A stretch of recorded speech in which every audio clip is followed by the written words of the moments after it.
Voilà, bonjour à tous. Bienvenue pour ceux qui sont présents ici au siège de la Maison de la Conférence des évêques de France et puis autrement tous ceux qui nous rejoignent en ligne. Vous verrez successivement les différents intervenants. Vous ne pourrez pas les voir tous ensemble et nous allons de toute façon projeter le visuel pour que vous puissiez le voir tout au long de la soirée. Voilà, alors cette conférence s'inscrit dans un cycle de conférences prévues en partenariat avec plusieurs instituts et plusieurs diocèses pour les 10 ans de l'encyclique du pape François Laudato Si.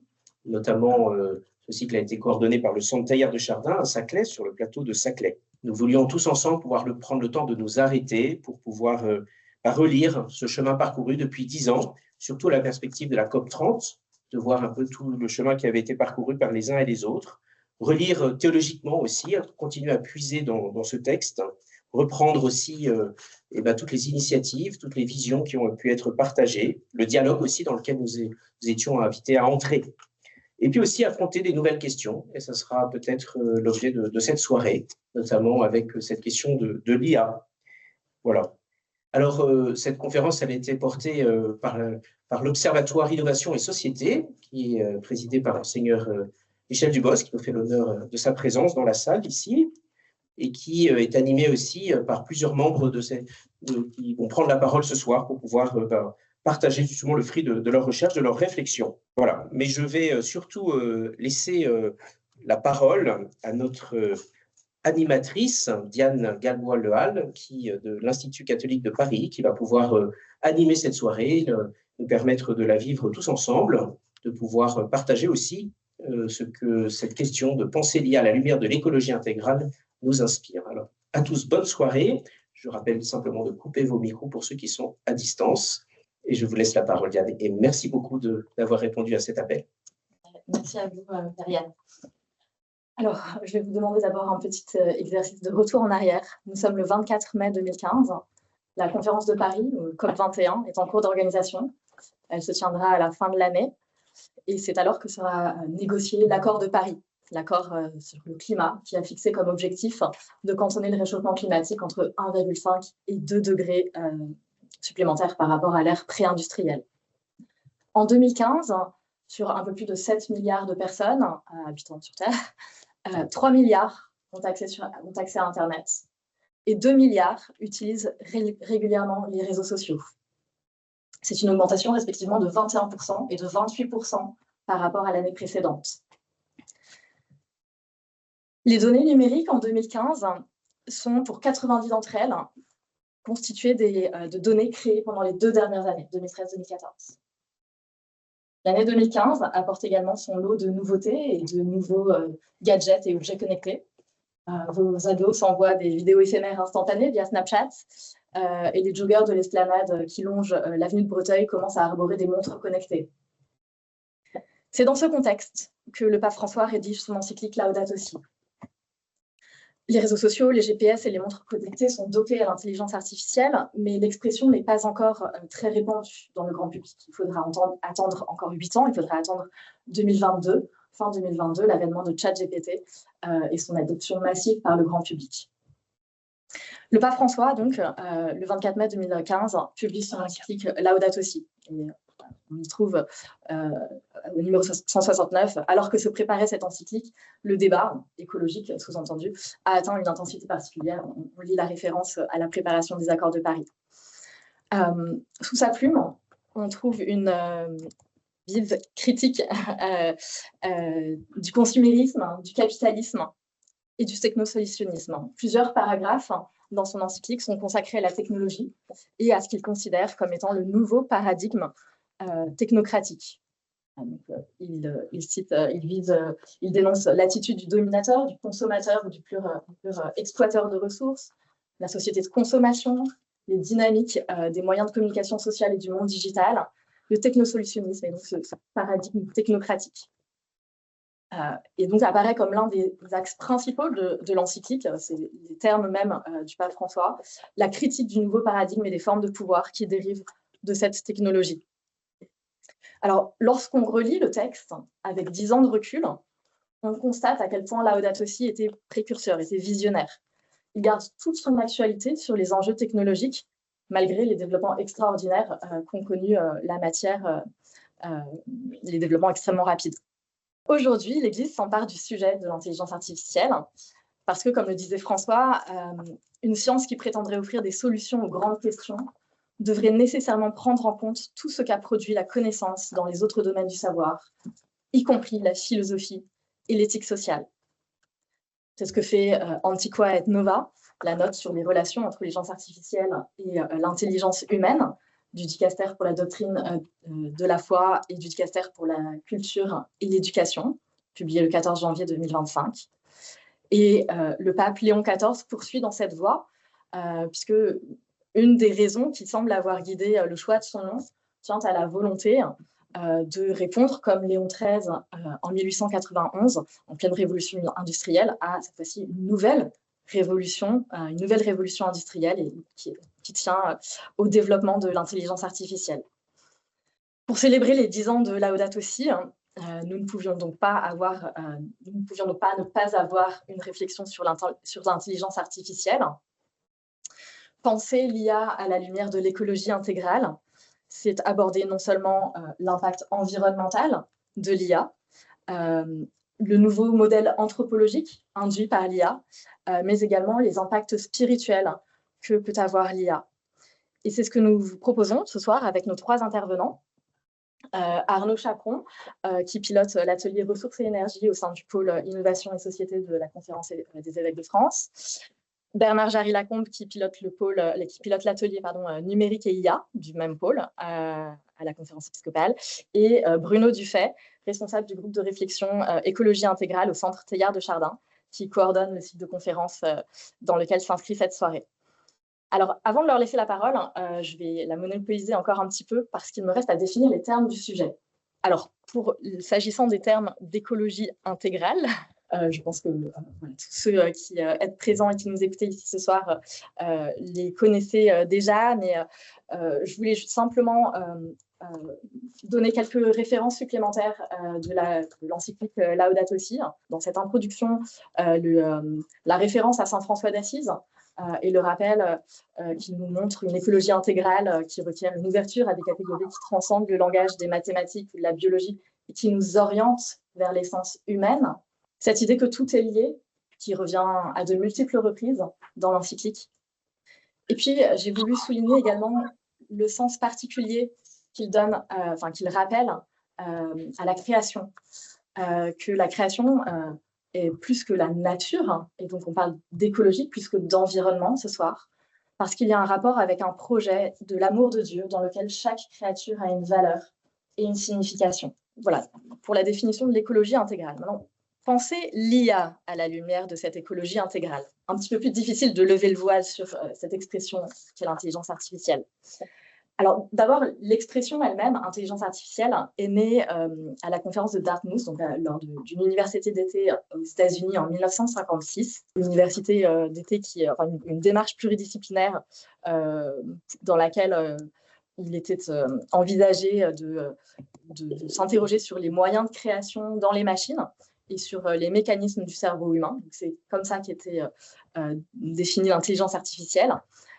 Et plus précisément, John McCarthy, donc l'un des organisateurs de cette université, a défini l'IA comme le fait de rendre une machine capable de présenter un comportement qui serait qualifié d'intelligence si un être humain le produisait, qui serait qualifié d'intelligence si un être humain le produisait. Quelques décennies plus tard, j'aime bien citer également la définition que donne Yann Lequin. Yann Lequin, qui est un chercheur français, il ne faut pas l'oublier, même s'il est parti chez Meta assez rapidement, et puis Turing 2018, en 2018-2019. Et lui définit l'IA comme, et j'aime beaucoup cette définition, comme un ensemble de techniques permettant à des machines d'accomplir des tâches et de résoudre des problèmes normalement réservés aux humains et à certains animaux. Ce n'est pas tout à fait le sujet de notre étude ce soir. Et donc, ce qui est intéressant, c'est que dans ces deux définitions, on voit bien la simulation, l'illusion de l'humanité. Et cette illusion de l'humain, c'est exactement le test que proposait le mathématicien anglais Alan Turing dans un article qu'il a publié en 1950, où il proposait donc à la réponse les machines savent-elles penser, il proposait d'utiliser un test qu'on a appelé depuis le test de Turing, mais qu'il appelait à l'époque le test de l'imitation, et qui consiste justement à vérifier si une machine a la faculté de se faire passer pour un humain dans une conversation. Alors évidemment, on était bien en avant ChatGPT. Désormais, ce test de Turing, il est assez largement passé, enfin dépassé par les usages actuels. Mais je tiens, et je pense que c'est quelque chose qui reviendra dans les différentes interventions des 3 participants à cette table ronde, cette idée de donner l'illusion d'être humain. Très rapidement, sur les usages de l'IA, l'intelligence artificielle a d'abord servi à différentes pratiques, la reconnaissance d'images, c'est pour ça qu'on la trouve notamment en imagerie médicale, des systèmes de recommandation, c'est tout ce qui nourrit les réseaux sociaux et la publication du fil d'actualité sur les réseaux sociaux, ou encore le traitement de données, l'analyse de données, la possibilité de faire des prédictions, d'aider à la décision, etc. Mais bien sûr, ce qui a vraiment lancé l'intelligence artificielle, ce qui l'a ouverte au grand public, c'est l'IA générative. Donc, c'est la faculté de générer des textes, des images, des sons, des vidéos, peu importe, mais en tout cas, cette faculté de générer du contenu. Et c'est ça dont on parle beaucoup en ce moment, dont on parle depuis novembre 2022. Et puis, doucement, on se dirige vers une étape supplémentaire, qui n'est plus seulement la génération de contenu, mais qui est une IA qui va agir par elle-même, une IA agentique, un agent artificiel. Là, de nous réserver un restaurant, de planifier notre programme de vacances en réservant tout de A à Z. Très rapidement, parce que je suis moi-même en train d'aller au-delà du temps que je m'étais auto-octroyé, très rapidement sur les techniques d'IA. Je vous le rappelle, la définition d'Yann Lequin parle de techniques. L'intelligence artificielle, c'est un ensemble de techniques. C'est pas un mythe, c'est pas une personne, c'est un ensemble de techniques. C'est ça, d'ailleurs, dans les textes applicatifs, en droit notamment, parce que c'est que le mauvais goût d'être juriste, on parle de système d'IA, de modèle d'IA. On ne parle pas d'IA de manière générale. Donc, quelles sont ces techniques d'IA qui sont utilisées? Alors, il y a deux grandes catégories. D'abord, ce qu'on appelait l'IA symbolique. On appelle aussi la good old-fashioned AI, la bonne vieille IA, l'IA des années 60-70. On retrouve également les termes techniques de système extérieur ou de moteur d'inférence. L'idée, en tout cas, c'est de programmer des connaissances, de programmer des règles logiques dans la machine. Là, il s'agit d'imiter le raisonnement humain. Cette illusion humaine, c'est d'imiter le raisonnement humain. Mais depuis les années 2000-2010, donc depuis l'essor du big data, depuis l'essor des données disponibles sur Internet, se sont construites de nouvelles techniques, et notamment ce qu'on appelle les réseaux de neurones artificiels. Là, l'illusion de l'humanité, le parallèle avec l'humain est très net, c'est juste dans les termes employés. Réseau de neurones artificiels, il s'agit de mimer un petit peu le fonctionnement des neurones biologiques qui reçoivent des signaux électriques et puis qui permettent à un neurone de s'activer et ensuite qui va envoyer un signal qui est ensuite transmis à d'autres neurones.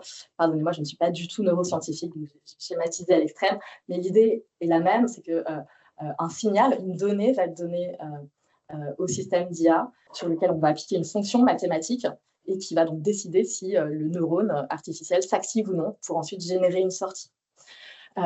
Et donc, ça, c'est le réseau de neurones. Et on parle aussi, donc, le réseau de neurones artificiel ou machine learning, apprentissage machine.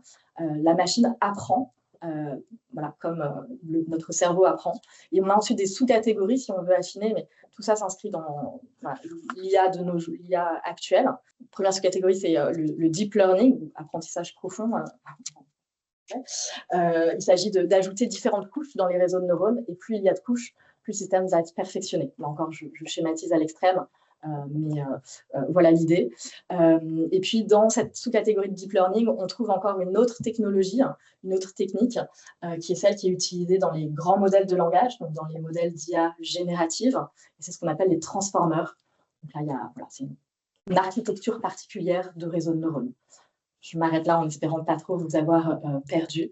Et juste pour laisser la main ensuite aux autres intervenants, la révolution de l'IA, je l'ai déjà dit à plusieurs reprises, date essentiellement de l'ouverture au grand public de ChatGPT, donc de ce modèle d'IA générative de la société OpenAI en fin 2022, qui a été très, très massivement et très, très rapidement adopté. Je vous renvoie à ce qui s'affiche pour les chiffres. Et puis ensuite, tous les autres géants de la tech ont embrayé et ont développé d'autres modèles de langage. Et parmi tous ceux qui sont mentionnés, je mentionne le chat, qui est celui de Mistral, donc celui d'une entreprise française, et ce, avec toujours plus de fonctionnalités, des recherches sur le web, la personnalisation, maintenant on commence à avoir des suggestions d'achat, etc.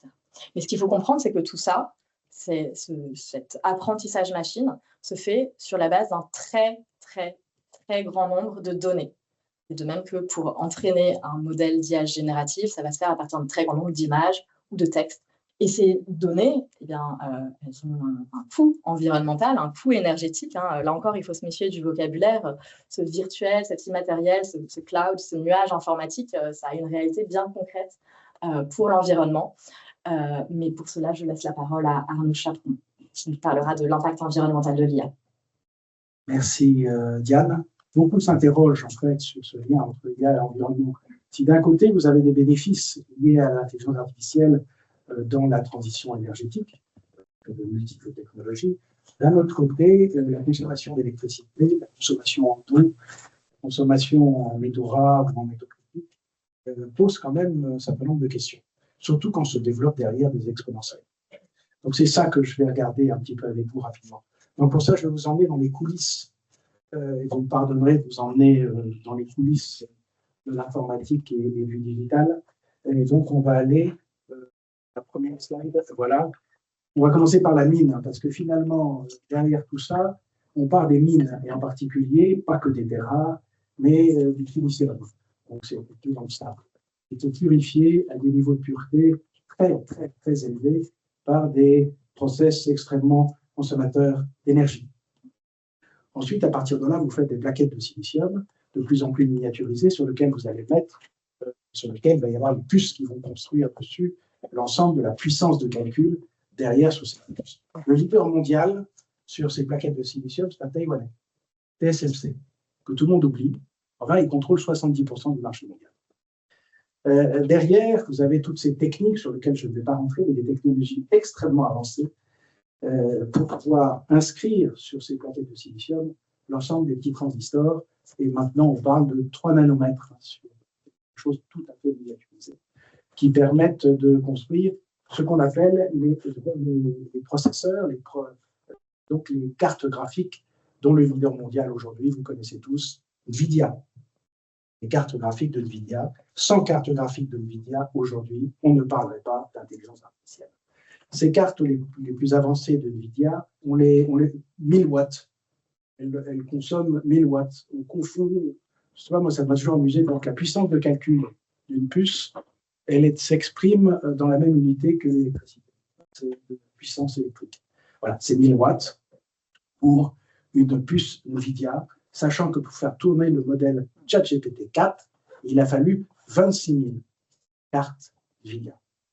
C'est tout à fait considérable en termes de puissance et donc de consommation. Ensuite, vous avez les data centers, donc qui, eux, vont concentrer les serveurs dans lesquels se mettent ces cartes, les cartes de NVIDIA, mais enfin, il y a des compétiteurs de NVIDIA, hein, bien sûr. Vous avez là aussi tout ce qui est mémoire, interface mémoire, logiciel pour gérer l'ensemble de ces interfaces, dont vous avez entendu les noms comme Oracle ou Microsoft sont des leaders, sans parler de Google et même d'Amazon qui construit aussi des data centers. Après, une fois que vous avez les data centers, vous allez entraîner les modèles de software, c'est-à-dire l'intelligence, les modèles, les algorithmes mathématiques qui, à partir de l'intelligence artificielle que vous voulez construire, et vous allez faire tourner vos modèles, ce qui va là aussi consommer de l'électricité. Et enfin, vous avez les 4 domaines de l'intelligence artificielle que Diane a abordé, que je reprends un petit peu sur ce qu'on appelle l'AI physique, c'est toute la robotique. C'est dans le futur la voiture autonome, par exemple, qui va se développer. Vous avez l'AI prédictive, donc là c'est la météo qui est évidemment la chose la plus connue. Derrière, les modèles météo de plus en plus sophistiqués. Mais il y a aussi plein d'autres choses dans les prédictives, bien sûr.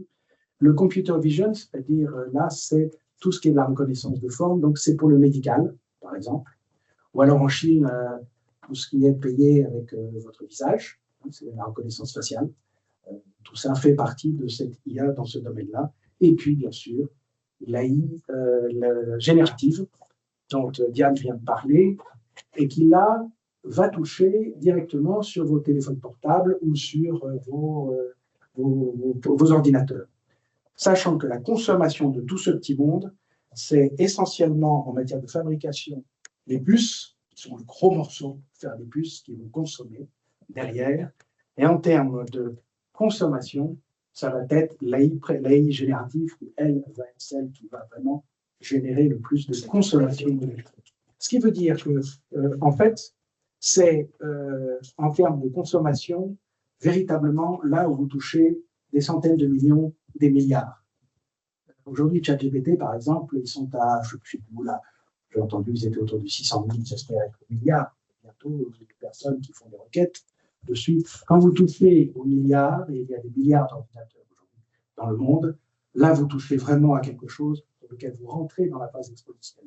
Les trois autres intelligences artificielles, en termes d'usage, vous consommez beaucoup moins. C'est la fabrication des puces qui va être le plus.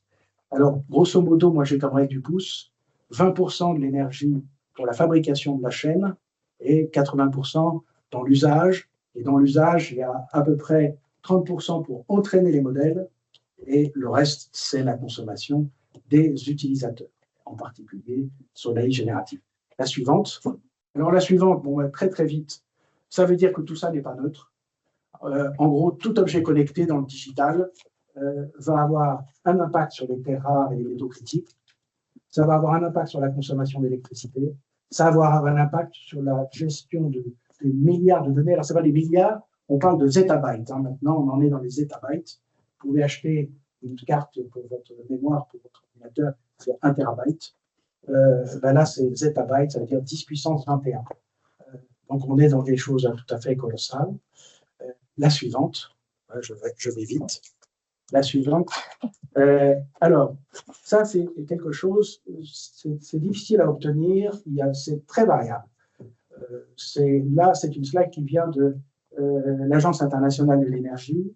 Donc, en gros, ce qu'il faut retenir, quand on fait une requête Google classique, vous envoyez un email, et ben, lorsque vous faites une requête sur ChatGPT, une requête simple, vous allez consommer 10 fois plus d'électricité. C'est un rapport de 1 à 10. Donc.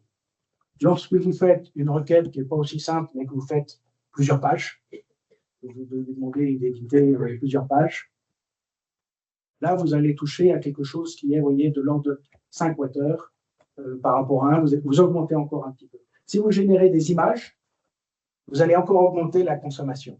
Mais le pire, si je puis dire, c'est les vidéos, la création de vidéos.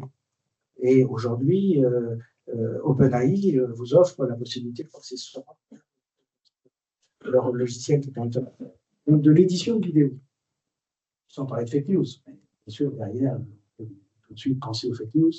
La vidéo, vous voyez qu'on est déjà à 100 Wh au niveau des puces. C'est au niveau des puces qu'on va pouvoir le mieux mesurer l'électricité. Donc, on peut supposer que c'est beaucoup plus. Et c'est une vidéo de 6 secondes qui va vous coûter 100 Wh minimum. Si vous allez multiplier le nombre de vidéos, augmenter la durée de la vidéo, ça ne va pas fonctionner sur un cheminement linéaire, mais avec une puissance au carré, voire la puissance 4. C'est-à-dire que la consommation, là, franchement, elle est très forte. Et donc, imaginez qu'il y ait 1 milliard de personnes qui s'amusent à jouer avec des vidéos. On dit tout ce qui est consommation et ludique. Les outils tels qu'ils sont là offrent quelque chose qui peut amener à des consommations d'électricité qui sont parfaitement inacceptables à l'échelle mondiale. Et parfaitement en contradiction avec Laudato Si. Je passe à la suivante. Alors, ayant dit ça, les data centers, ben, voilà la carte du monde avec les data centers. Il y en a 11 000. Jusqu'à présent, on parlait de data centers qui faisaient 10 mégawatts, 20 mégawatts. ce que les Américains appellent hyperscale, c'était 100 mégawatts. 100 mégawatts, c'est en gros l'équivalent de la consommation électrique d'une ville de 100 000 habitants. Le plus gros en construction, c'est 2 gigawatts. C'est la puissance, la consommation électrique de la ville de Paris intramuros, sur un seul site, concentré. Et vous avez vu ce matin, vous avez Google qui a annoncé plusieurs gigawatts en Inde, pour 15 milliards de dollars ce matin. Et là, vous pouvez imaginer qu'on est dans des consommations qui sont équivalentes, non pas à celles de Bombay, mais enfin à des villes qui font 5 millions d'habitants, hein, et déjà dans des niveaux de concentration très élevés. La plupart des nouveaux data centers, ceux qui sont les géants dont je parle, eux se retrouvent clairement sur des consommations électriques très importantes. Ils doivent être sur des réseaux à haute tension juste à côté, des réseaux de données juste à côté, donc avec des fibres connectées dans le monde entier. Donc, ça impose d'être dans un endroit très spécifique. Aujourd'hui, quand vous regardez les puissances installées, on va passer à la suivante. Quand vous regardez la consommation électrique liée à ces data centers dans le monde aujourd'hui, en 2024, c'est essentiellement du traditionnel, parce qu'il n'y a pas encore l'intelligence artificielle telle que l'IA générative qui s'est encore développée à fond. C'est sur Verne qu'au début. Vous voyez que les data centers représentent 1,5% de la consommation mondiale électrique. Ce 1,5%, c'est la consommation de la France, pour vous donner un ordre de grandeur. Les prévisions de l'AIE dans 4 ans. Dans 4 ans, les prévisions de l'AIE, on arrive sur le scénario dit de base à 900 TWh, c'est-à-dire à peu près 3% de la consommation mondiale. Et vous regardez sur un des graphes, que c'est en grande partie la croissance des serveurs à très haute puissance, c'est-à-dire de ce qui est lié à l'intelligence artificielle, qui alimente cette croissance de la demande d'électricité des serveurs. Et en 2030, l'Agence internationale de l'énergie dit que dans les scénarios hauts, si vraiment l'exponentielle se développe comme on a l'impression qu'elle se développe, on peut monter à plus de 5% de la consommation mondiale d'électricité. Et quand je dis mondial, ça veut dire que c'est réparti sur le monde, mais comme je vous ai dit que les serveurs allaient être extrêmement concentrés sur les États-Unis, la Chine et quelques pays, l'Europe, l'Inde, quelques pays, vous imaginez que localement, la consommation d'électricité peut être bien supérieure à 10, 15, 20% d'un État ou régionalement autour d'une ville, et que là, ça peut générer des problèmes très spécifiques. Le lien avec l'environnement, quand on parle d'électricité, c'est le mix électrique, c'est combien vous émettez de CO2 finalement avec votre électricité pour la faire. Si tout est au nucléaire ou des énergies renouvelables peu émettrices en CO2, bon, à la limite, on consomme de l'énergie. Ce n'est pas dramatique parce qu'on n'est pas en train d'augmenter le CO2 à l'intérieur de l'atmosphère. La France est à 21 grammes de CO2 par kilowattheure. En France, je ne peux pas le dire. En revanche, les États-Unis sont à plus de 400. La Chine à plus de 500. L'Inde est encore bien supérieure puisqu'elle est beaucoup plus sur charbon. La Chine est en partie sur charbon. Il y a beaucoup d'énergie renouvelable en Chine aujourd'hui. Les États-Unis ont du mal à descendre sous les 400. Hein.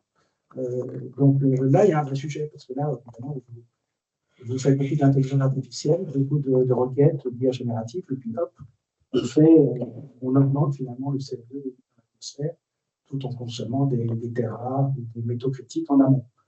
Alors, encore une ou deux slides, mais qui sont très rapides. Ce qu'on voit aujourd'hui sur l'IA dans le monde, et ça, c'est s'il y a un message que je vous fais passer, c'est celui-là, c'est qu'on est en train d'entrer dans un monde très oligopolistique, américain. C'est-à-dire qu'aujourd'hui, si vous regardez l'écosystème, il tourne autour de OpenAI, donc vous savez tous que Microsoft a 49%, NVIDIA, qui est le leader mondial des puces, avec 2 autres fabricants américains, AMD et Broadcom, avec qui, vous avez dû voir ça dans les jours passés, OpenAI vient de faire 2 accords. Vous avez Oracle, et puis vous avez les Beta, Google, tout ce petit monde, c'est spécialisé dans le triangle que je vous ai expliqué au début, entre le hardware, le software et les puissances de calcul, le cloud finalement, et les puissances de calcul. Et cet oligopole est un oligopole tel qu'aujourd'hui, il fonctionne pour son bénéfice et non pas pour le bien commun. C'est ça qui est embêtant. Alors, il y a la rivalité avec la Chine, mais la rivalité avec la Chine sur la technologie que je viens de décrire, les Chinois ont 10 ans de retard. À peu près. C'est pour ça qu'ils veulent avoir des puces NVIDIA pour leur propre système logiciel et de calcul. Alors, ils ont simplement un atout très puissant quand même, c'est la disponibilité des terres rares en amont, plus le marché chinois, bien sûr. Les terres rares sur lesquelles ils jouent. Voilà. Alors, la dernière slide, une phrase que je voulais vous citer et qui me sert de transition pour Bernard et Bruno. Les mutations technologiques et les niveaux de conscience. On atteint des niveaux de technologie qui sont, vous ne soupçonnez pas la complexité de ce que je viens de décrire dans les coulisses. Et la puissance derrière. Parce que finalement, vous voyez qu'on cherche la puissance de calcul plus que les données. Les données deviennent, bien sûr, indispensables, mais derrière, c'est la course à la puissance de calcul. Et cette phrase est une phrase de 1970, bien avant tout ça, d'une femme qui habitait Châlons,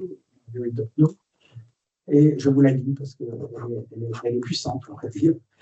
La puissance créatrice que les découvertes actuelles mettent aujourd'hui à la disposition de l'homme est totalement disproportionnée avec son niveau de conscience, son développement moral, sa faculté de maîtrise de soi et son accès à certaines sagesses inspirées par l'amour. Cette phrase est de 1970, nous sommes en 2025. Jamais ça n'a été aussi vrai. Bernard, je te passe la... Ouais, je me retrouve il y a 10 ans dans l'encyclique Laudato Si, le même type de réflexion. Le pape François disait l'immense progrès technologique qui n'a pas été accompagné d'un développement de l'être humain en responsabilité, en valeur, en conscience. Merci. Alors, on va donc, avec cette transition, aborder la question de l'homme dans cette révolution numérique et cette révolution de l'IA, bien sûr, à la lumière de Laudato Si, sachant que Laudato Si, c'était il y a 10 ans, 2015, et que l'IA, c'est il y a à peu près, l'IA, je parle grand public, parce que l'IA existait déjà depuis un certain temps, mais l'IA vue par le grand public à travers notamment ChatGPT, c'est seulement il y a 3-4 ans. Voilà. Donc c'est quand même déjà quelque chose qu'il faut avoir en tête. N'empêche que les réflexions qu'on va trouver dans Laudato Si sont complètement pertinentes pour réfléchir à comment l'homme se positionne dans cette révolution. Alors j'ai repris cette phrase, l'homme à la croisée des chemins, parce qu'elle figure dans Laudato Si. Elle est au paragraphe 102. Ce paragraphe 102 nous dit « L'humanité est entrée dans une ère nouvelle où le pouvoir technologique nous met à la croisée des chemins. Nous sommes les héritiers de 2 siècles d'énormes vagues, donc ça, je passe, de changements, etc. » Donc il fait le lien avec toutes les révolutions industrielles précédentes. Donc il dit, voilà, ça amène beaucoup de choses intéressantes pour l'humanité.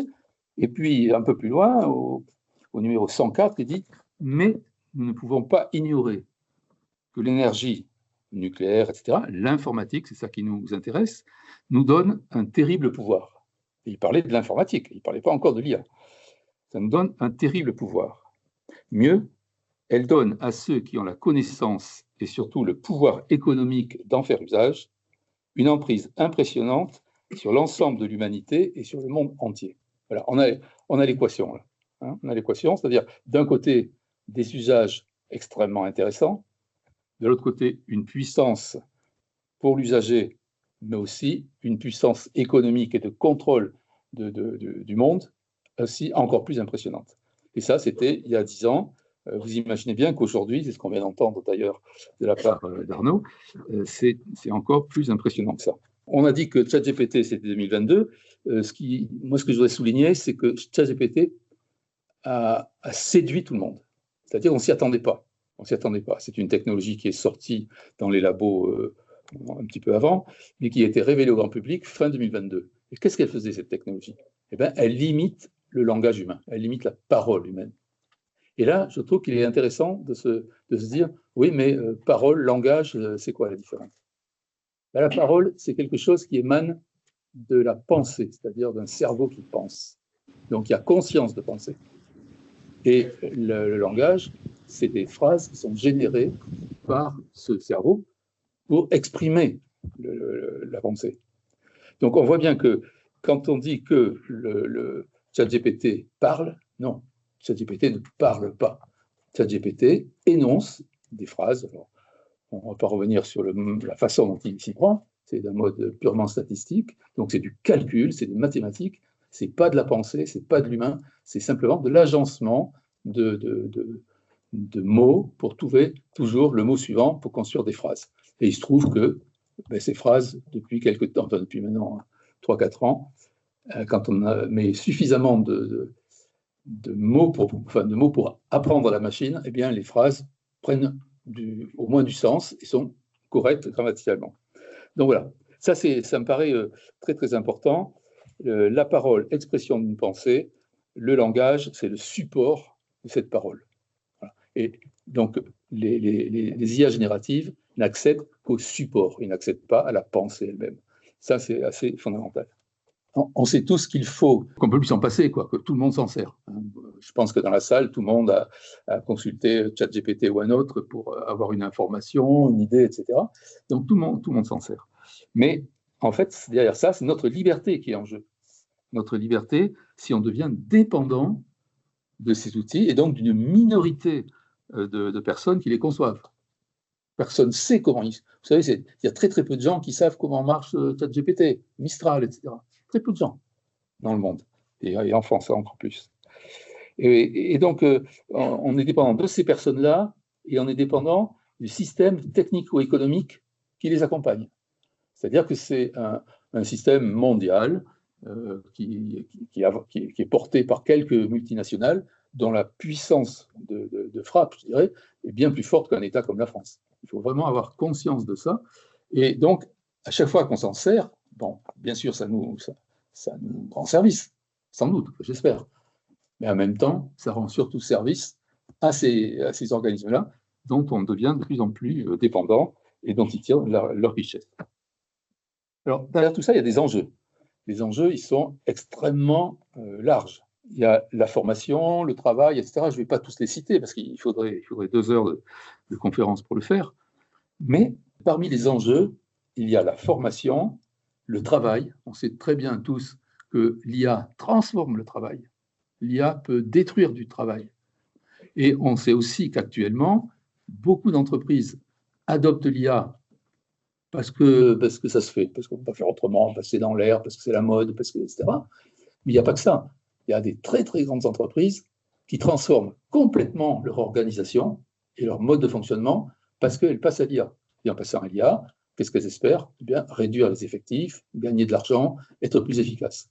Donc, voilà. Donc là, il y a une transformation absolument géante qui est en train de s'opérer, soit au niveau individuel pour aller chercher des informations, écrire, etc., soit au niveau des organisations pour se réorganiser, justement. Voilà. Tout ça avec l'idée, qui est maintenant hyper répandue depuis plusieurs années, mais qu'il faut être compétitif. Le pire, c'est que cette idée d'être compétitif, elle est vraie au niveau des entreprises, mais elle est aussi vraie au niveau des individus. Quand on les interroge, ils ont recours à ChatGPT dans leur travail pour rester compétitifs, pour être plus efficaces. Donc, la transformation qui en découle, elle est à la fois sociale et globale. Et je trouve qu'elle illustre parfaitement le tout est lié. Tout est lié. La finance, la technique, les entreprises, le travail, la production, etc., la consommation, tout ça, tout est lié. Donc, on est dans un immense maelstrom. Les comportements évoluent, je vais en citer juste 2 ou 3 parce que je n'aurai pas le temps de tout dire, mais il y a, prendre la deuxième ligne, le ressenti de toute puissance, que ce soit au niveau individuel, par exemple, parce que, individuellement, on voit qu'on peut accéder à tout l'Internet via la machine, qui va pouvoir lire dans tout Internet des informations disponibles et me les restituer sous forme de synthèse. Et ça, vous faites du Google ou n'importe quel outil de moteur de recherche, même dorénavant, il commence par vous faire une synthèse de tout ce qu'il a trouvé. Le plus grave, c'est l'homme perd confiance en lui-même. C'est-à-dire qu'en fait, on commence à avoir plus confiance dans le résultat que nous propose l'outil que dans les analyses ou les recherches qu'on pourrait faire nous-mêmes. Donc, il y a une forme d'évaluation de nous-mêmes devant cet outil qui devient plus puissant que nous, capable d'aller chercher des quantités énormes d'informations et d'en faire des synthèses en un quart de seconde. Alors après, il y a une autre chose extrêmement inquiétante, c'est le brouillage des frontières entre l'homme et la machine. Là, si vous lisez un tout petit peu la presse, c'est tout ce qu'on va appeler le compagnonnage, c'est-à-dire des gens qui sont compagnons, qui utilisent des outils comme GPT pour faire du compagnonnage quotidien.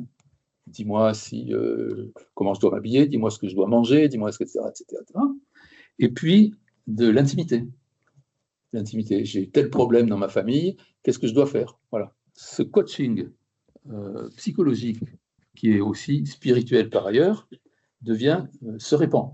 Il n'est pas encore massif, hein, je ne pense pas qu'on en soit tous là, mais il se répand. Les deadbots sont une nouvelle façon de fuir la mort, de fuir le deuil, parce qu'on ne peut pas admettre la rupture de la mort, quelle que soit la conception religieuse qu'on ait à côté. Donc voilà. Et puis, comme tout à l'heure, Diane l'a mentionné, les agents intelligents qui maintenant prennent en charge, à notre demande, des opérations complexes d'organisation de notre vie, d'organisation de la semaine, des voyages, etc. Donc la question qui se pose, c'est comment faire ce lien avec ce que j'appelle l'écologie humaine. Tout à l'heure, on a vu l'écologie environnementale, mais dans l'écologie intégrale, il y a aussi l'écologie humaine. Et ça, je dirais que je le résumerai en disant que nous avons tendance à anthropomorphiser les machines. Parce que c'est tout simple. Je suis sûr que vous êtes surpris vous-même en train de dire « j'ai dit à ChatGPT ceci ou cela, je lui ai dit bonjour, je lui ai dit merci, etc. Il m'a répondu, ouais, ça dépend des gens, on peut lui mettre un genre, il m'a répondu ceci ou cela, et j'ai continué la conversation. » Ben oui, mais enfin, c'est pas une conversation, c'est un outil qui continue gentiment à aligner des mots derrière d'autres mots, et puis qui construit peu à peu quelque chose qui n'est pas incohérent, hein, ça je ne dis pas. Et ça progresse en plus très très vite. Et du coup, les capacités humaines, elles sont profondément mises en cause. La mémoire, par exemple. La mémoire, le fait de penser, il est plus facile maintenant de chercher quelque chose sur ChatGPT que d'y réfléchir soi-même. Donc, on préfère faire penser la machine à notre place, écrire, réfléchir, discerner, c'est encore plus grave. Et puis, au niveau personnel ou au niveau des entreprises, donner une illusion de compétence. C'est-à-dire que vous avez tous entendu parler des juniors qui rentrent dans une entreprise, on leur dit « sers-toi de tel outil » et tu récupères de la compétence qui vient des autres, mais ce n'est pas ta compétence à toi. Voilà. Et donc ça, c'est un petit peu ennuyeux pour la transmission des compétences. L'autre versant, c'est l'injustice. Les injustices, en fait, elles ne sont pas résolues du tout par ces outils-là. Je dirais même, au contraire, qu'elles augmentent. C'est-à-dire que les fractures se creusent. La fracture entre ceux qui savent bien s'en servir, ceux qui ont les bonnes connaissances, ceux qui ont la bonne culture, ne serait-ce que avec une bonne culture et une bonne rédaction, on est capable d'écrire des prompts qui vont faire qu'on va tirer le meilleur de la machine.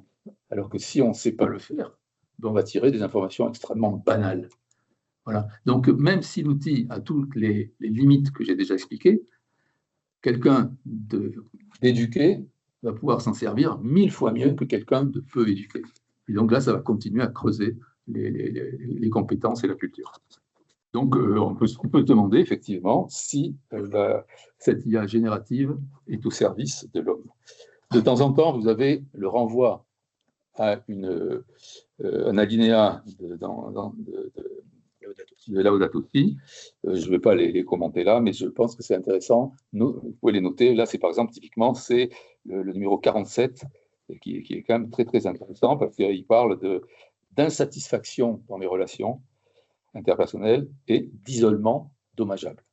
Alors, je ne le commente pas. C'était déjà écrit il y a 10 ans avec le numérique basique, je dirais basique entre guillemets, d'il y a 10 ans. Donc aujourd'hui, c'est encore plus vrai avec l'IA. Alors, quelles questions ça peut nous poser ou ça nous pose au niveau anthropologique? la question majeure, la référence majeure pour réfléchir, c'est la question « qu'est-ce que l'homme ?» À partir du moment où on peut se comprendre ou essayer d'approcher, et c'est déjà dans les psaumes, donc c'est dans les psaumes, ça remonte à 500 ans à peu près. La question, c'est qu'est-ce que l'homme? Alors, on peut en débattre sur un plan philosophique général, ça a été bien débattu. Moi, je vais me concentrer sur la vision plutôt perspective chrétienne. Et là, on s'aperçoit, la pensée, la définition de l'homme, c'est qu'il est indissociablement corps, âme et esprit, en relation avec ses semblables et avec Dieu.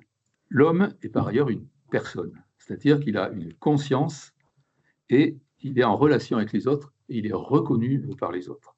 Voilà. Et donc ça, c'est important parce que ça nous permet de réfléchir à cet homme face à des machines, au sens et la finalité de son action quand il utilise ces fameux outils. L'intelligence artificielle générative, je précise bien, elle met en cause, il me semble, l'anthropologie. Parce que quand on s'en sert relativement souvent, elle finit par perturber notre relation, que ce soit aux autres, que ce soit à soi-même, parce qu'on y passe beaucoup de temps et puis qu'on s'échappe peu à peu à soi-même, et puis la relation à notre corps, etc. Et donc, l'idée fondamentale que je trouve importante à vous faire passer ce soir, c'est que pour les humains, un système d'IA générative ne peut pas être compris comme un vis-à-vis de l'humain. Ça restera fondamentalement une machine. Et là, on est dans une confusion très très forte actuellement à cause de la façon dont on comprend ces machines-là. Du coup, ce qui est inquiétant, c'est que cette nouvelle technologie, elle devient une sorte de nouvelle idole. C'est-à-dire que beaucoup de gens ne voient plus que ça, il n'y a plus que ça. L'homme derrière disparaît, ce qui compte, c'est la techno. Et dans Laudato Si, là aussi, c'était déjà dit, il faut protéger l'homme.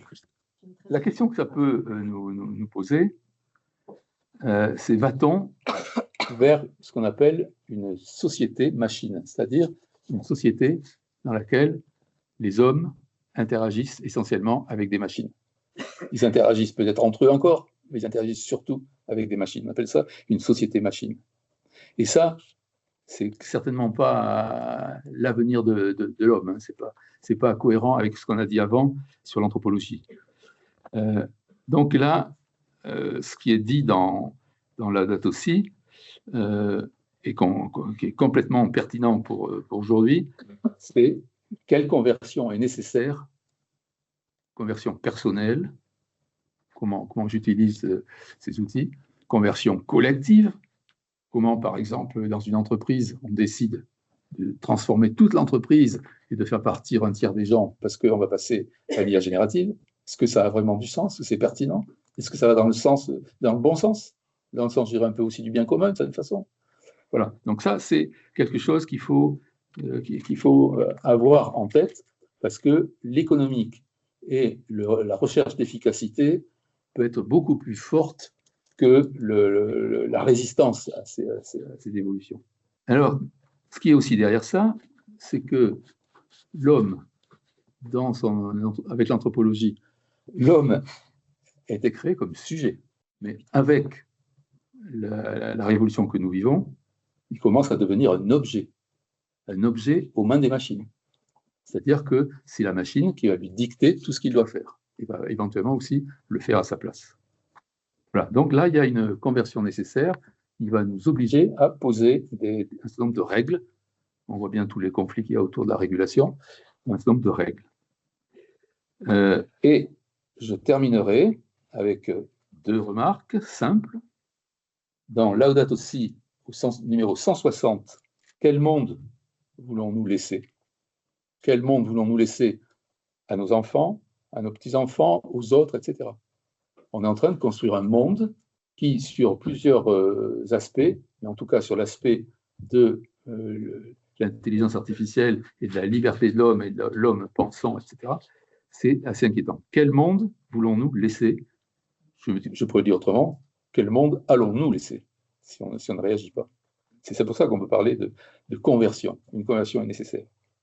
Et il n'y a pas longtemps, donc en juin 2024, François est intervenu au G7 et a livré le message suivant: l'intelligence artificielle ne doit pas condamner l'humanité à dépendre des machines. Je pense qu'il avait tout compris des enjeux actuels. Ouais, merci. Bien, alors, donc pour cette troisième partie, ça va être rapide, vous avez tout compris, je pense, avec mes deux collègues.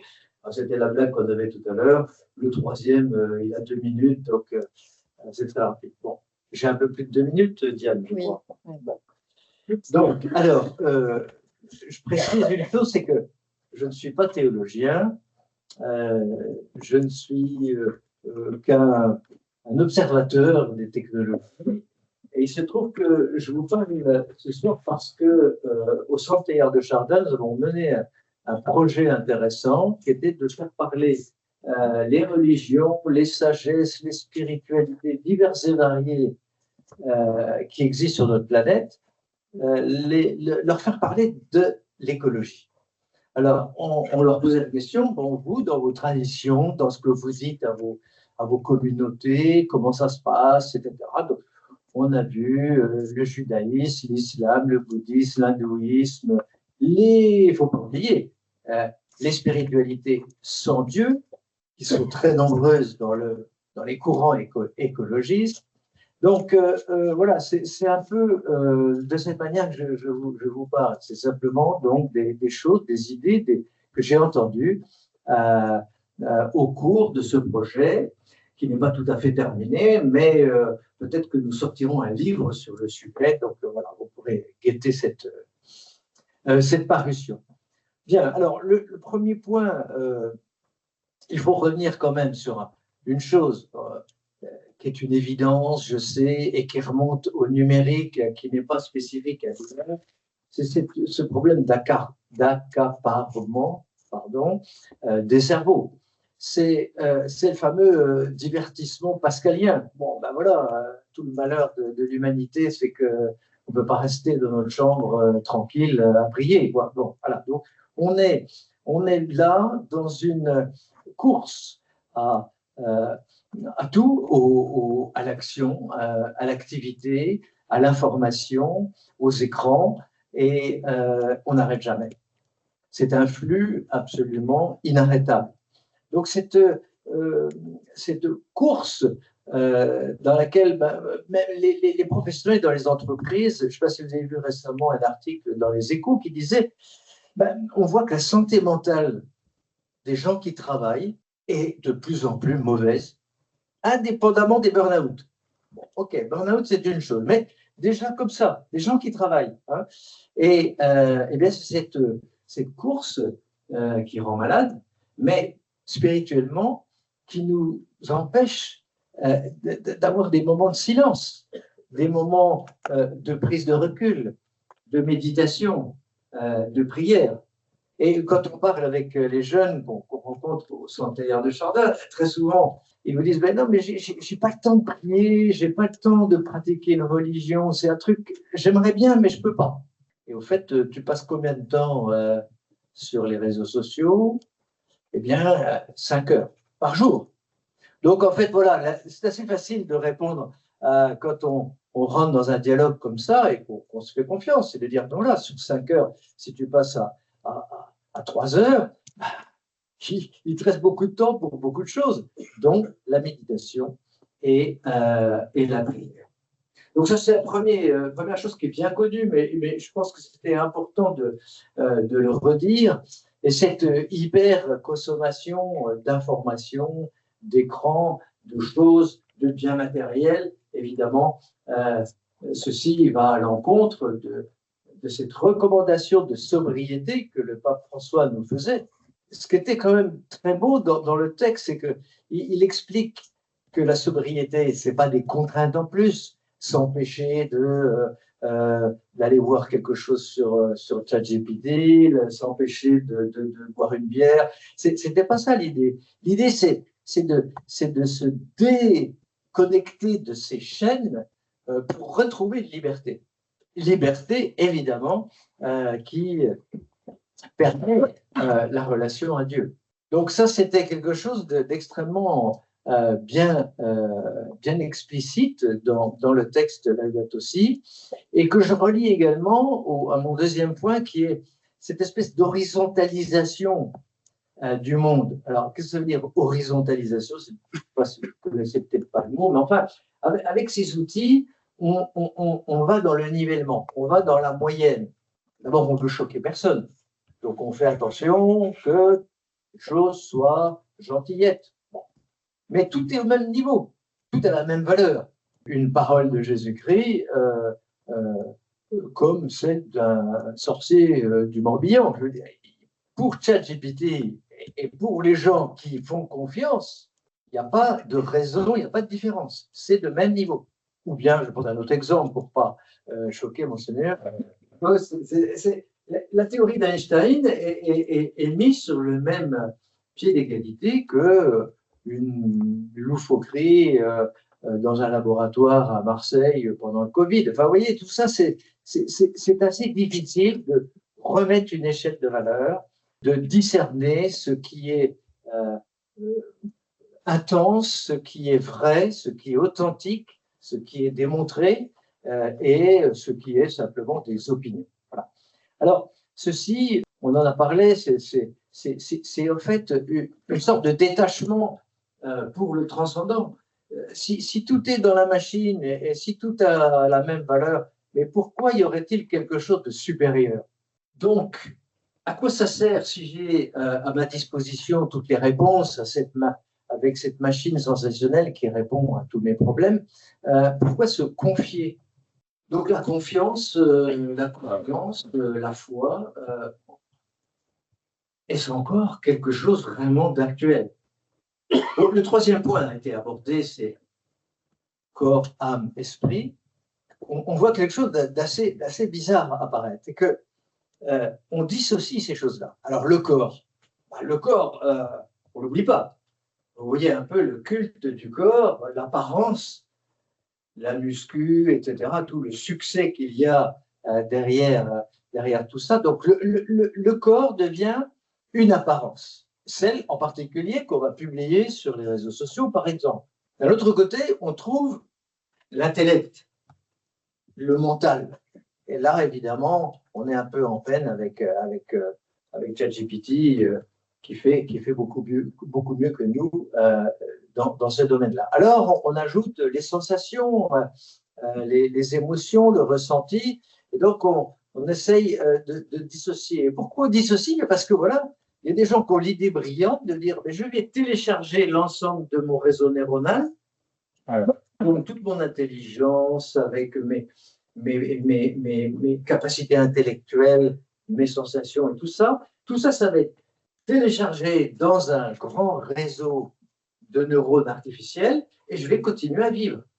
Donc vous voyez, on fait complètement l'impasse sur l'esprit. On est en train d'oublier complètement que chez l'humain, il y a aussi cette relation avec le Très-Haut.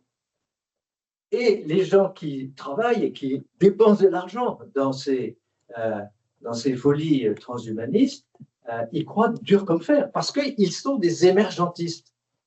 Un émergentiste, c'est quelqu'un qui pense qu'avec un réseau extrêmement complexe, extrêmement grand, et vous avez vu qu'ils sont de plus en plus complexes et qu'on continue, eh bien, émergera la conscience, peut-être l'esprit, l'âme, émergera des choses, et donc l'intégralité de l'humain se retrouvera dans ce réseau de neurones téléchargé dans une machine.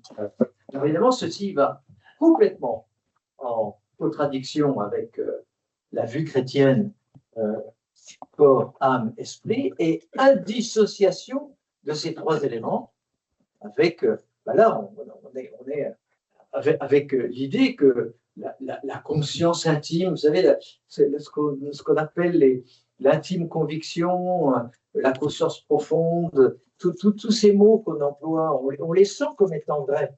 On fait abstraction de tout ça, on met un peu aux oubliettes tous ces éléments. Alors, je continue rapidement. On a parlé de la course à la puissance. C'est un sujet qui est extrêmement préoccupant parce que certains intellectuels ont bâti des modèles où la planète serait dirigée par une élite, genre super intelligent, assistée de systèmes d'intelligence artificielle extrêmement puissants. Et alors, le reste de l'humanité, ben, on ne sait pas trop, il ne sert à rien, elle ne sert à rien.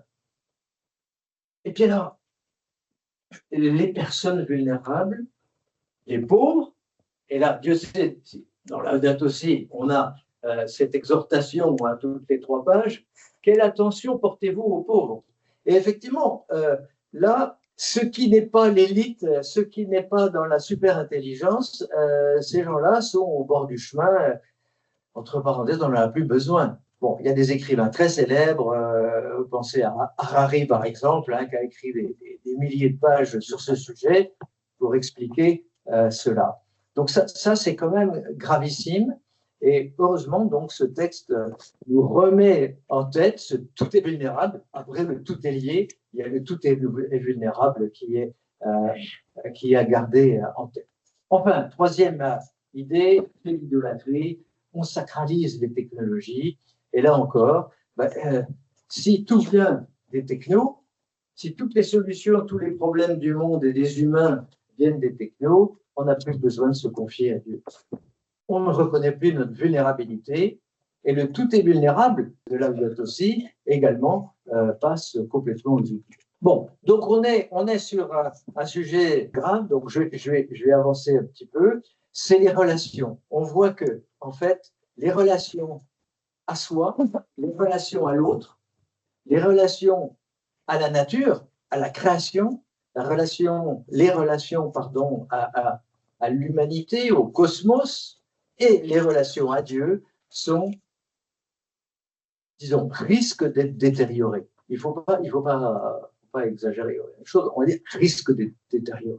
Bon, alors, Antica et Nova, Diane en a parlé au début.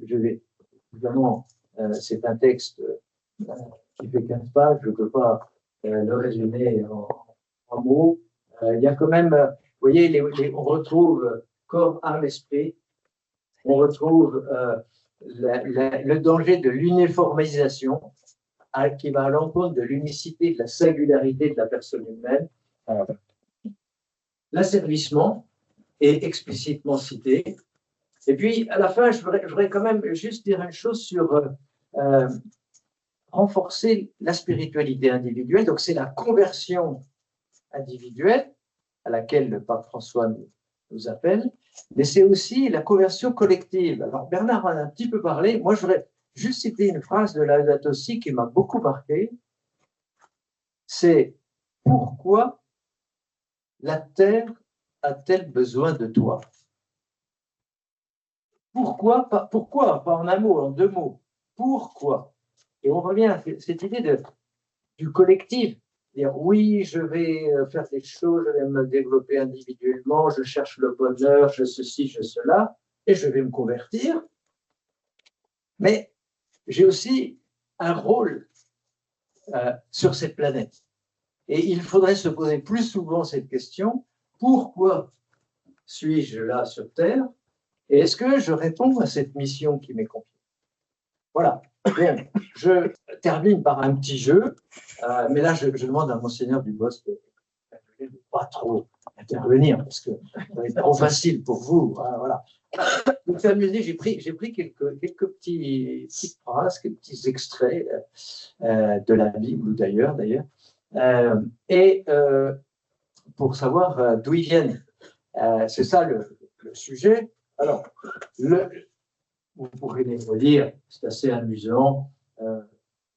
Certains sont très simples, très bien connus. Alors, le premier, le Verbe s'est fait chair, évidemment, c'est très connu.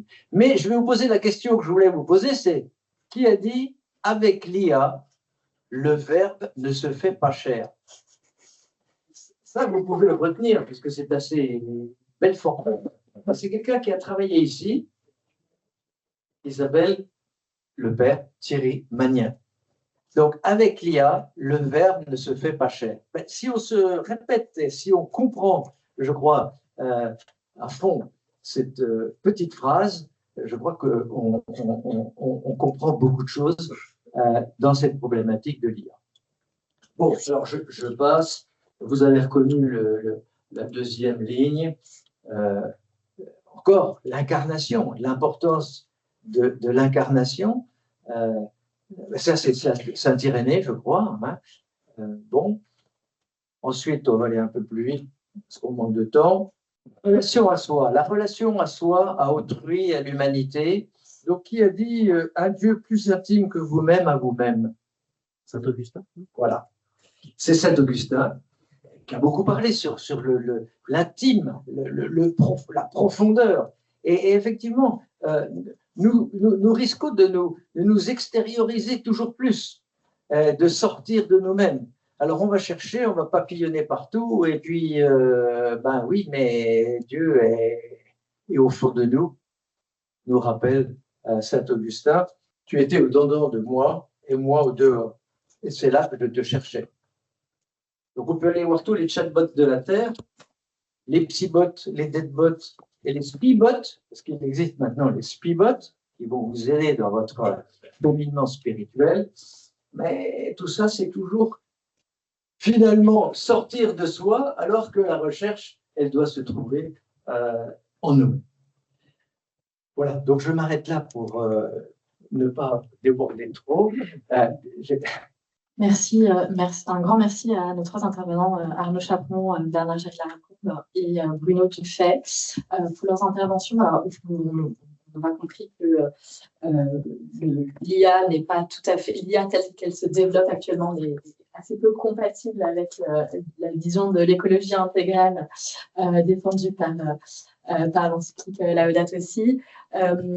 Je fais l'honneur à la salle qui est en visio, à nos auditeurs en visio, pour prendre une première question, pour peut-être finir sur une touche un peu plus positive et repenser l'IA à la lumière de l'écologie intégrale, à essayer de la rendre compatible. Donc la question, je vous la lis, les progrès technologiques consécutifs à l'usage de l'IA ne permettraient-ils pas de contribuer à un homme augmenté, cher à Teilhard? Vous savez que l'inventeur du mot transhumanisme, c'est Teilhard de Chardin. Sauf qu'il ne l'utilisait pas dans le sens des transhumanistes d'aujourd'hui. Et c'est intéressant de voir comme Teilhard est récupéré, entre guillemets, par beaucoup de gens du monde de l'IA et du transhumanisme. C'est toujours bien d'aller chercher comme ça. Alors, effectivement, l'homme augmenté est une expression de Teilhard. Mais je crois que ce qui est très important, c'est de voir ce qu'il met derrière l'augmentation. Et il écrit une phrase, plus de science, plus de progrès, pour reprendre votre phrase, toujours plus d'ambition et toujours plus de sagesse. En fait, c'est-à-dire que c'est exactement ce qui a été dit tout à l'heure. Hein. Pour Teilhard, le développement humain, le progrès technologique, le progrès des sciences et le progrès spirituel de l'humanité doivent fonctionner ensemble et surtout pas créer des décalages, sans quoi on a un souci. Je voudrais juste terminer par une petite chose sur Teilhard de Chardin, c'est qu'il existe aujourd'hui beaucoup de gens qui parlent de la noosphère, en particulier la noosphère de l'IA. Alors ça, c'est incroyable. Hein. On remet la noosphère au bout du jour, on l'appelle la noosphère de l'IA. Alors, il ne faut pas se tromper. La noosphère de l'IA, c'est grosso modo le projet transhumaniste qui consiste à télécharger son réseau de neurones dans des machines. Ça serait ça, la noosphère de l'IA. Pour Teilhard de Chardin, la noosphère, ce n'est pas du tout ça. La noosphère, c'est une communion, c'est une fraternité augmentée entre des hommes qui restent, des hommes et des femmes qui restent des personnes humaines. C'est-à-dire, il ne s'agit pas de tout mélanger dans une espèce de grand tout et on malaxe. C'est pas ça. C'est que l'ensemble des consciences se rapprochent avec l'idée toujours de garder centrale la personne humaine. Et donc là, on a une réutilisation du mot noosphère, parce que ça fait chic, hein, un colloque en Californie, mais en fait, il l'utilise dans un sens qui n'est pas du tout théâtral. Je crois qu'il y avait une question de la salle. Merci beaucoup, c'était vraiment passionnant. Alors, que ce soit M. Jarry-Lacombe ou M. Tufet, vous avez tous les deux parlé à plusieurs reprises de l'idolâtrie. Et y ayant réfléchi il n'y a pas très longtemps dans un article de Comonio, je m'interroge en fait sur l'adéquation de la notion. D'une part, ce qu'on peut dire, c'est que, étant donné qu'il y a un faible nombre de personnes qui ont un accès, une compréhension technique fine de ce qui se passe, on peut avoir une impression de magie, en quelque sorte, vis-à-vis de l'effet en particulier, l'illusion d'interaction qui est suscitée. Ça, c'est sûr. Après, sur la question de l'idole, moi, justement, j'ai mis dans cet article 3 doutes, parce que, d'une part, on n'a pas forcément une tradition matérielle en face, comme on avait avec les séraphimes.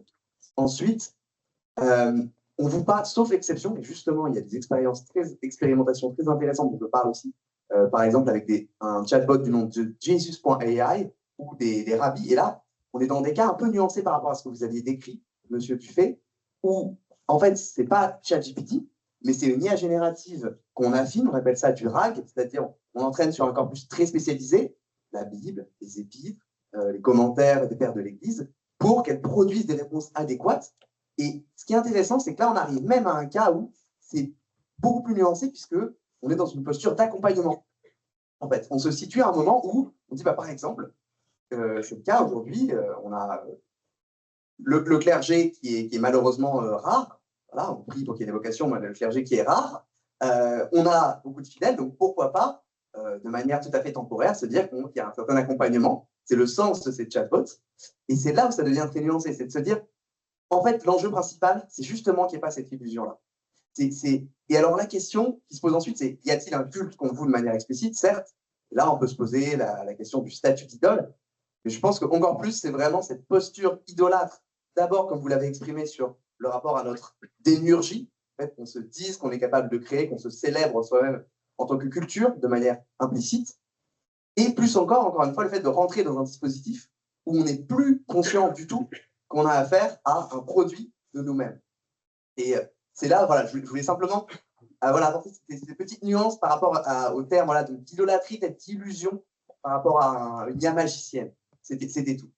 Oui, moi je pense que vous avez raison dans tout ce que vous dites là, mais quand on parle d'idolâtrie, c'est au sens que ça devient l'alpha et l'oméga de toute la pensée économique, de la pensée au travail, que tout, en dehors du recours à l'IA générale, on n'aurait pas il n'y a pas d'avenir. Voilà. Pour moi, c'est un peu ça que ça veut dire. Alors après, qu'on développe des outils d'accompagnement, j'aime à moitié ça déjà, mais des outils qui permettraient de donner accès à de la connaissance, je sais pas quoi, biblique, les textes de la tradition, etc. C'est un débat qu'on a d'ailleurs dans l'Église. Pourquoi pas? Et là, on est vraiment, effectivement, dans l'IA utilisée comme outil pour approcher les textes, pour s'informer, pour mieux comprendre. Là, pourquoi pas? Quand c'est pour remplacer des prêtres, remplacer de la confession, vous vous rendez compte un peu? Bon, je crois que là, on dérape complètement. Mais l'idolâtrie dont je parlais, moi, en tout cas, c'est même pas ça. C'est le fait que c'est devenu le tout, la puissance de l'homme pour construire l'avenir. Alors, je vais relayer également une autre question qui vient des auditeurs en ligne, qui rejoint un petit peu la première, sur une note un peu plus optimiste. Pourquoi ne pas écouter Jean-Paul II qui dit « N'ayez pas peur » et voir comment nous pouvons faire avec l'IA? Oui, absolument. Je crois que si nous avons la foi, nous devons avoir confiance et il ne faut pas avoir peur. Il va se passer des choses. Moi, personnellement, j'ai l'impression que une sorte de sursaut spirituel est en train de germer. Et ce sursaut, ce rebond spirituel permettra à tout le monde de prendre du recul par rapport à ces technologies et les remettre à leur place. Je crois que, en fait, pour bien les utiliser, il faut être fort. Il faut être fort au plan culturel, avoir du sens critique, donc avoir une certaine culture générale, et il faut être fort au sens spirituel, de façon à ne pas se laisser entraîner dans dans les asservissements, par exemple. Donc oui, moi, personnellement, j'ai confiance et je n'ai pas peur.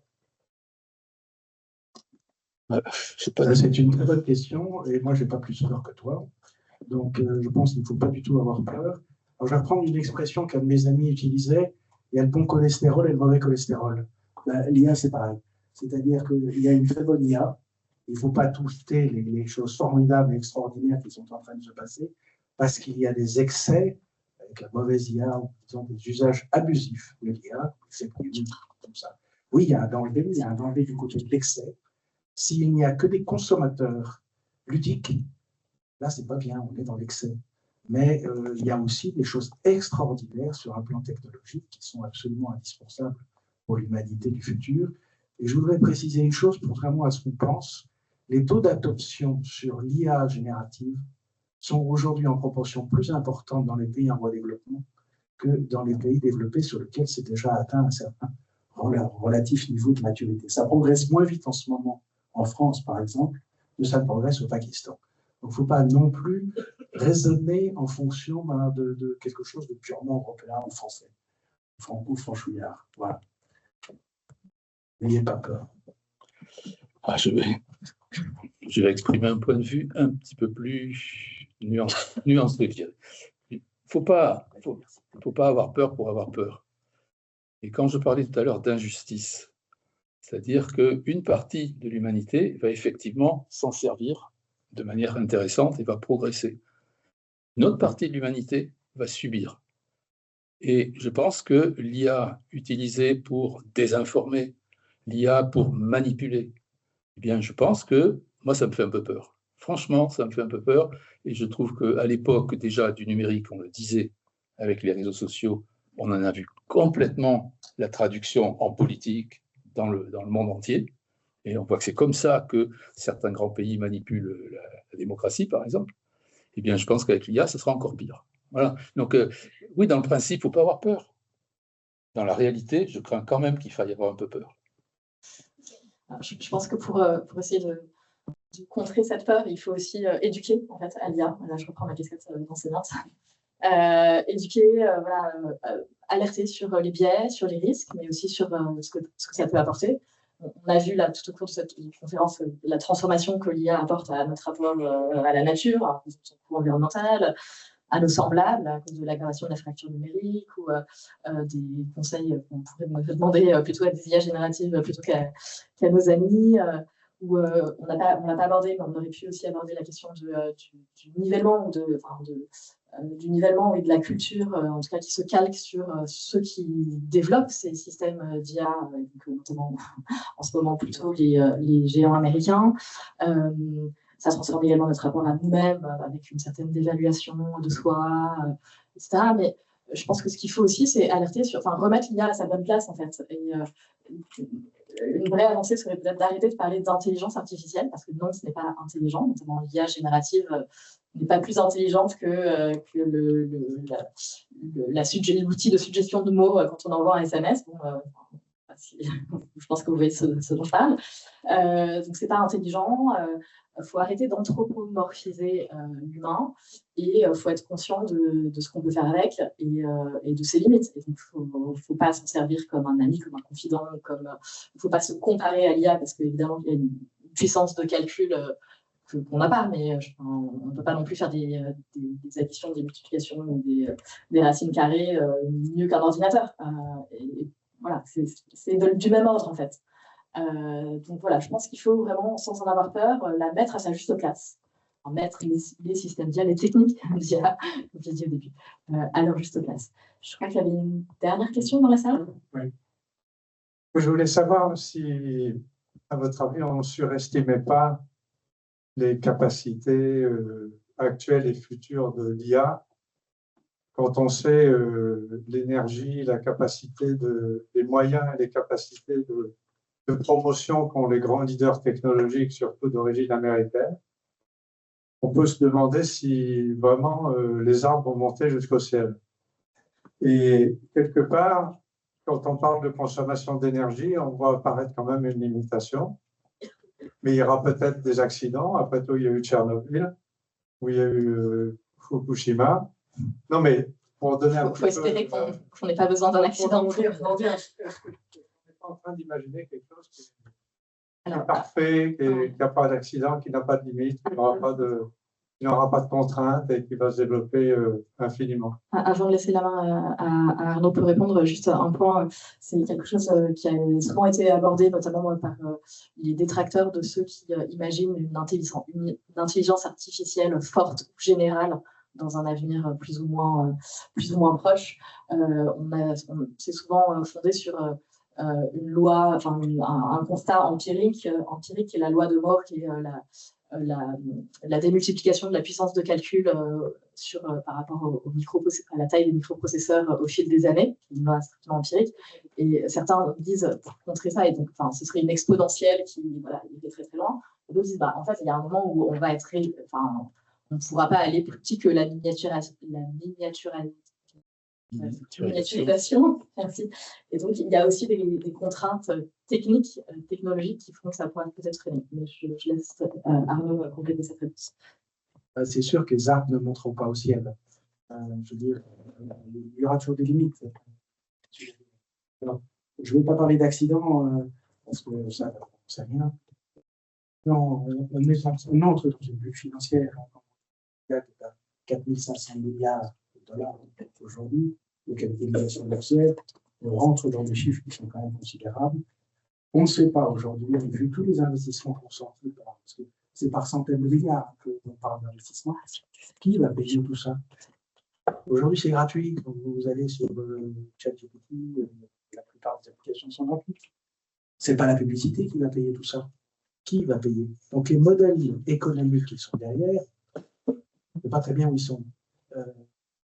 Pour le moment, simplement, les capitalisations boursières montent parce qu'il y a des gens qui achètent derrière.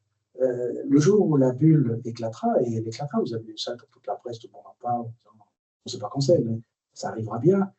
Ce jour-là, forcément, la consommation électrique liée à l'intelligence artificielle, il y aura un arrêt, pas un arrêt, mais enfin, il y aura une rupture de croissance, on va dire, avant que ça reprenne. Ça, c'est une première réflexion. La deuxième, c'est que la technologie progresse toujours, en ce moment. Je veux dire, toujours pas au sens infiniment, mais elle progresse toujours pour le moment.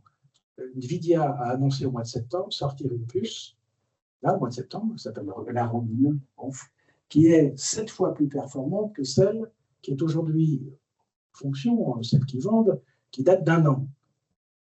Donc, les problèmes technologiques, bon. Mais d'un autre côté, plus vous progressez sur les capacités de calcul, la puissance de calcul derrière et sur l'ensemble des interfaces, plus vous aurez d'usagers, plus vous aurez d'applications. Vous savez, c'est comme la voiture.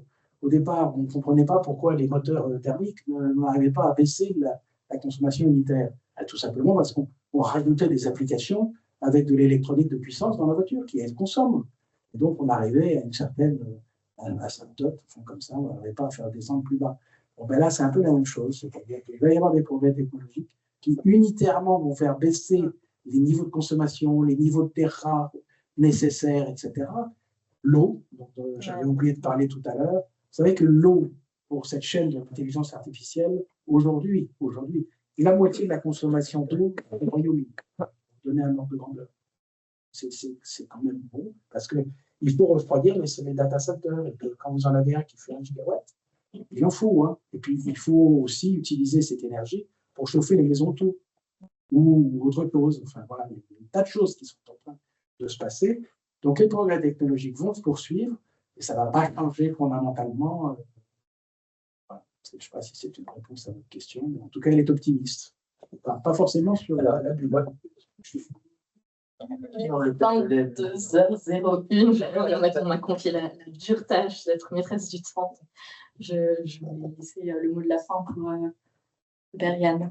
Je vais la parole de manière très délibérée à Bruno Dufay pour vous inviter à aller au Centre Teilhard pour continuer à dialoguer avec lui, ou évidemment de venir ici continuer à travailler avec la conférence des évêques, où on a vraiment cet observatoire qui veut vraiment creuser toutes ces questions, avec Monseigneur Michel Dubos, mais aussi je salue la présence de Monseigneur Jacques Donat-Gonin, qui est l'évêque accompagnateur référent pour l'écologie intégrale, le suivi justement de développement de Laudato Si. Donc c'est vraiment des sujets en convergence qu'on qu'on veut continuer à travailler, pas simplement ici, mais avec chacun de vous. Il y a encore des questions, donc vous pourrez les poser. On essaiera de continuer à creuser. Il y a eu des conférences qui ont été proposées, mais on vous proposera d'autres rendez-vous. Voilà, en tout cas, je voudrais remercier tous les intervenants, notre animatrice, Diane Gadbois-Lehal, et puis chacun des intervenants, donc Bruno, Arnaud et Bernard, pour tout le travail, votre présence. Et voilà, nous souhaiter, je crois, aussi beaucoup d'espérance, puisque c'est notre thème de jubilé. Il n'y a pas de raison de céder à la désespérance, mais de surtout faire confiance à nos capacités aussi nous-mêmes, parce que plus la technologie se développe, plus l'homme est sollicité, plus sa responsabilité, plus sa liberté est sollicitée. Donc ça veut dire qu'en fait, on est encore plus engagé, encore plus rendu quelque part l'élément central de l'histoire, avec bien sûr Dieu qui porte tout ça. Donc on est au contraire plus humain encore, je dirais, invité à être encore plus présent. Je vous remercie vraiment chacun. Désolé pour les petits soucis techniques, mais je pense que nous avons relevé le défi grâce voilà, à la technologie humaine.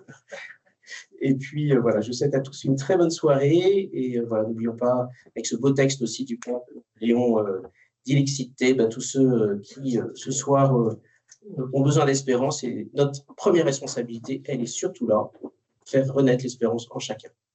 Merci beaucoup.